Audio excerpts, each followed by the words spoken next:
Love doesn't always end in a fight. Sometimes, it ends in paperwork. They called it a dream, a mid-century apartment overlooking a strip of a city that still believed in the myth of reinvention. Floor-to-ceiling windows admitted an honest, cool light that carved the living room into geometric planes of shadow. He had won that apartment years ago, after long nights of investor meetings, after mastering the language of scalability, sprint cycles, and market fit. He loved to show guests the view and his trophies, a framed certificate from a startup accelerator, a photograph in which he smiled too self-consciously beside a tech founder everyone pretended to admire. The apartment had an air of success, efficient and clinical, the sort of taste that communicated competence without emotion. Isabella, Izzy to the small circle that remained loyal when loyalty was cheaper than forgiveness, had been a different sort of victory. When they married, even the neighbors remarked how they fit together, his strategic calm offset her incandescent warmth. She painted late into nights, her canvases catching colors in messy exuberant sweeps that made the apartment look less like a showroom and more like a life. She taught herself spreadsheets because he liked organization. He learned to love her brazen impatience because it shook him out of quarterly metrics and made him read novels. When the pregnancy news arrived, soft, impossibly private, a 2-line text she sent at 3 a.m. with a photograph of a positive strip, she expected the apartment to refine itself into a home. It did not. Instead it became the theater of a slow, unspooling tragedy. At first, his neglect was bureaucratic. Meetings, he said. Travel, he said. He updated his calendar with careful blocks, investor calls, board prep, offsite. It sounded like a plan, a well-typed process with deliverables and milestones. He reassured her in his measured way, promises that had the texture of contracts rather than vows.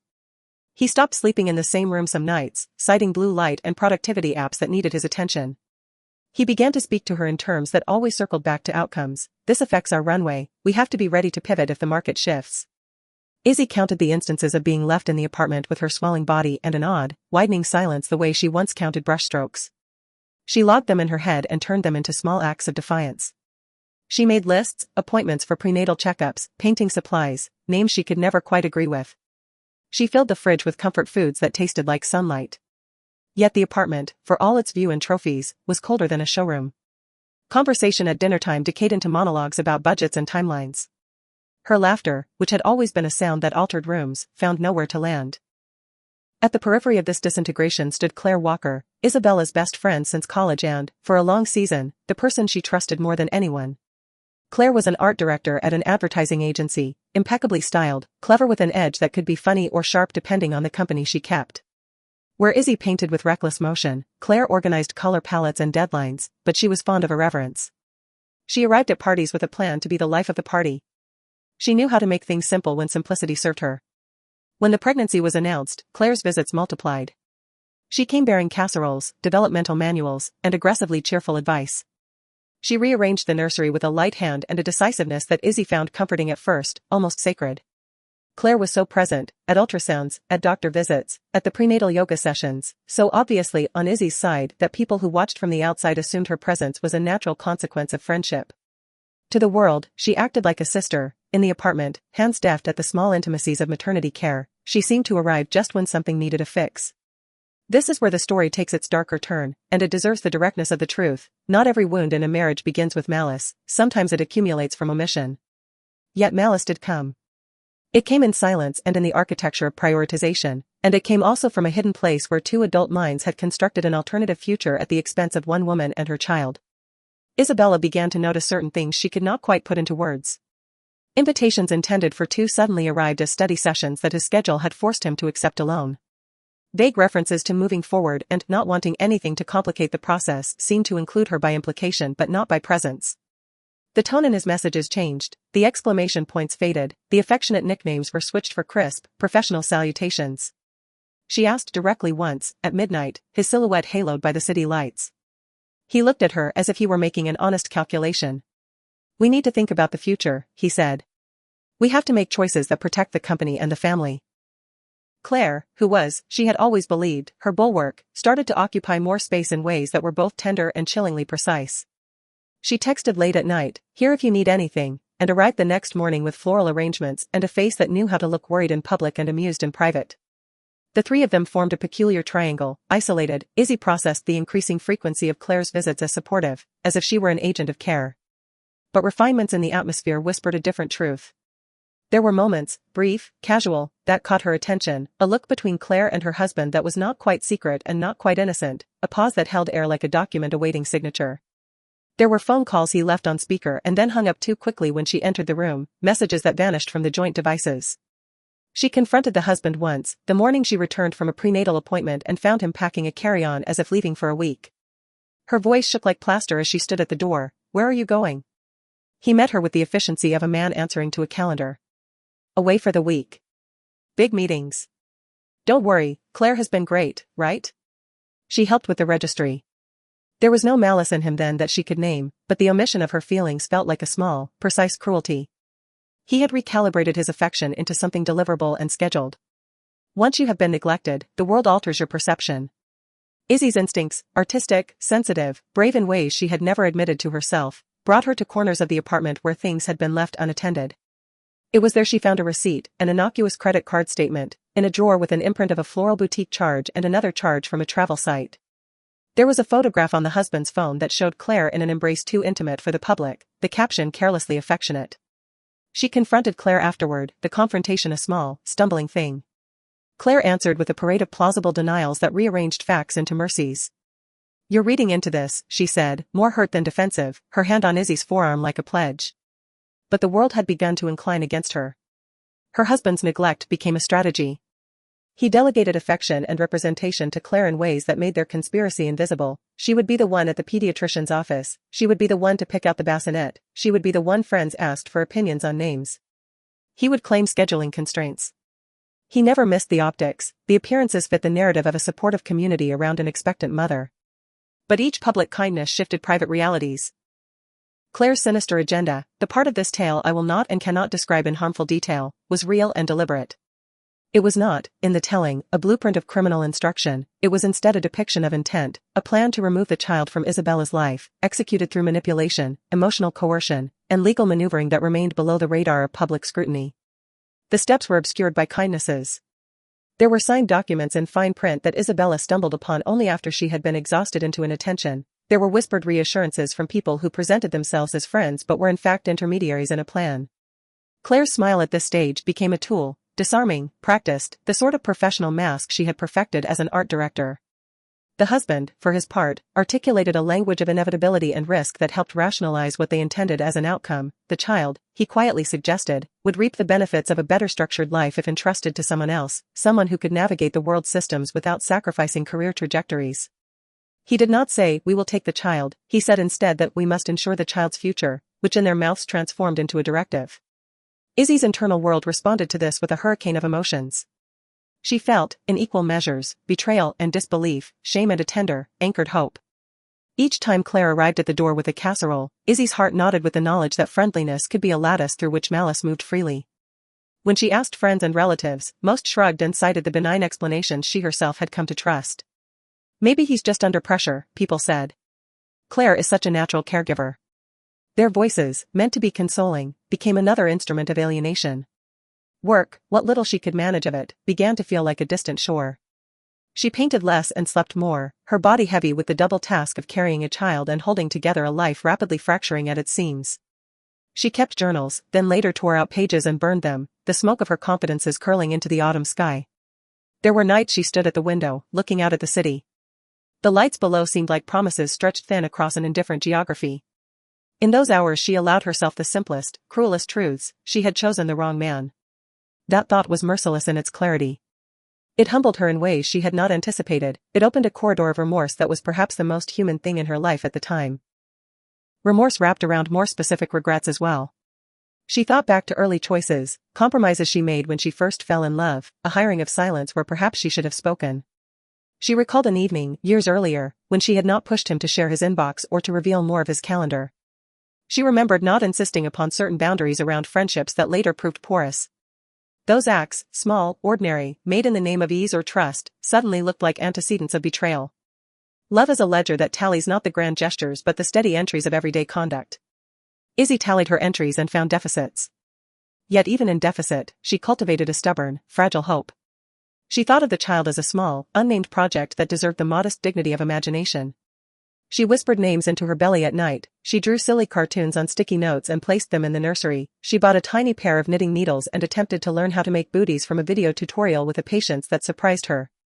Hope, in this context, was not a promise of triumph, it was a mechanism of endurance. She hoped that whatever the future held, whatever manipulation might be underway, she could still find a seam of life to hold. Months passed with the slow erosion of intimacy. The husband had an uncanny facility for reorienting narratives. When confronted, he would say, "We are planning for stability," and the words had the effect of neutralizing further inquiry. Claire supplied the cheerfulness that made the conspiracy socially digestible. Together they conspired not only in the practical calculus of custody and presentations but in the more insidious redefinition of truth. They altered the apartment into a place where certain conversations no longer took place, where certain documents were never discussed, where the footnotes of promises were erased. When the decisive moment came, when Izzy realized that there were legal instruments that seemed to be aligning in a way that might deny her presence, she did something she had never imagined she would do, she called her mother. The call, brief and tremulous, was the practical act of a woman who had been ground down and finally chose to live within the small, honest logic of kinship. Her mother arrived with a quiet ferocity that rebalanced the apartment. She brought with her practical counsel and an old lawyer friend who had known how to read between the lines of policies and paperwork. For a moment, there was an administration of reality that felt like a salve. Yet the mother country of their triangle, Claire and the husband, had already executed many parts of their plans so methodically that resistance would not be a simple unspooling of cloth.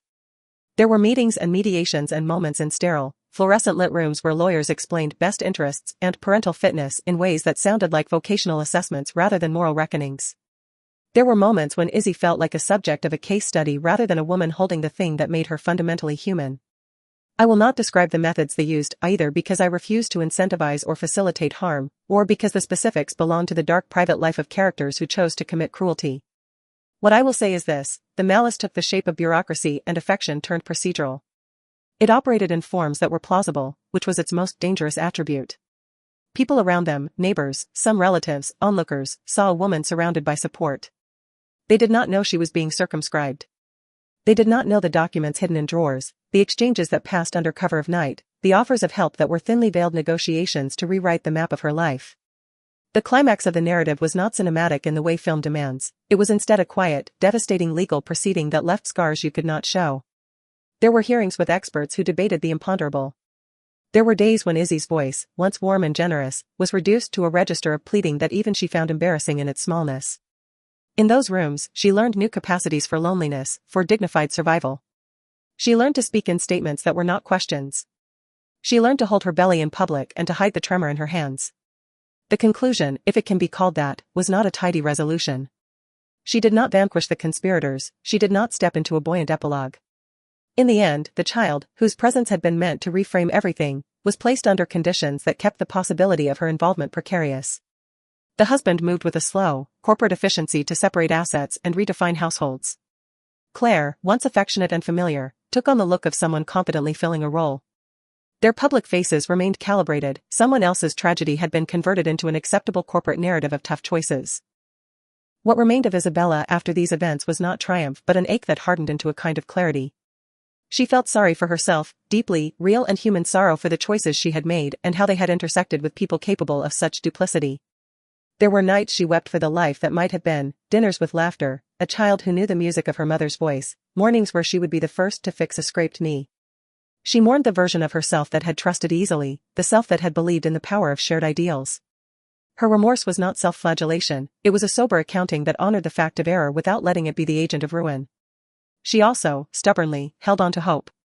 But it was not the naive hope that expects immediate victory.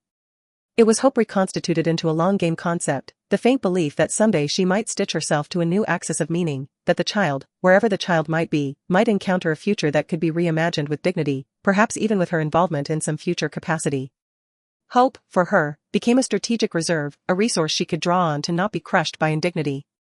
She planted small seeds of this hope, brief letters she wrote to the future she could not predict, small paintings that she refused to sell or name, phone calls to people who had once loved her without calculation. In practical terms, her life after the rupture was not an escape to triumph, it was a reallocation of the self. She moved into a smaller apartment, one that felt more like a room than a showroom. She taught art classes to children for supplemental income, and those children, in their blunt honesty, offered her the kind of affection that was not transactional. She went to therapy twice a week and cataloged the ways betrayal had made her body betray beds of light. She learned to apply for things in the public language of grants and residencies. Those application forms, with their sterile sections and checklists, were ironically similar to the bureaucratic mechanisms that had once worked against her. She redeployed her energies into work that felt less like spectacle and more like sustenance. The story ends not with a neat resolution but with a cinematic restraint befitting the real world. Isabella at a window in her new apartment, late afternoon light spilling into an interior that was modest but honest. She held a mug with paint stains on the handle, the circumference of her fingers marked with colors. On the kitchen table lay an unopened letter from Claire, sent in the aftermath, a note of bland pleasantries that made her stomach twist. She did not open it. In the pocket of her sweater was a small knitted bootie she had finished that morning, the yarn's soft fibers a testament to things she could still create. She looked at it and pressed it to her lips like a relic. She felt sorrow, profound, personal, and not diminished by the passage of time. She felt naked in the way sorrow leaves you, visible, unprotected, honest. But she also felt a combustible hope that worked like an engine, not a lighthouse. It would not promise rescue or vindication, it promised endurance. That was something more rooted and less performative. As the light shifted outside, an adolescent neighbor knocked and asked if she would teach a small painting group that weekend. She hesitated and then nodded. It was a small gesture, a decision to continue, to keep participating in the quiet commerce of life. She thought, briefly, of the path not taken, of the husband and his clean spreadsheets and Claire's practiced warmth. She allowed herself the merciful clarity of regret. There are no cinematic reconciliations in this account. There is no dramatic vindication. Instead, there is a woman who recognizes the cost of a compromise and decides, with the imperfect courage of ordinary people, to keep drawing the maps of possibility. Hope, in her case, is not a destination, it is a posture. It is the way she holds a booty up to the window's dying light and imagines, without certainty but with intention, that one day some part of what was taken might return to her not through triumph but through steady, faithful presence. And so she continues, watching the city breathe, painting small canvases that she gives away, and living inside a cadence of grief and modest hope that is more realistic, and perhaps truer, than many triumphant endings. The story closes on that modesty, not a victory, not a total defeat, but the form of a woman who, though grievously wronged, refused to let her life be completely defined by others' calculations. She kept a small room of herself where a future, uncertain, tender, and profoundly her own, might still be dreamed.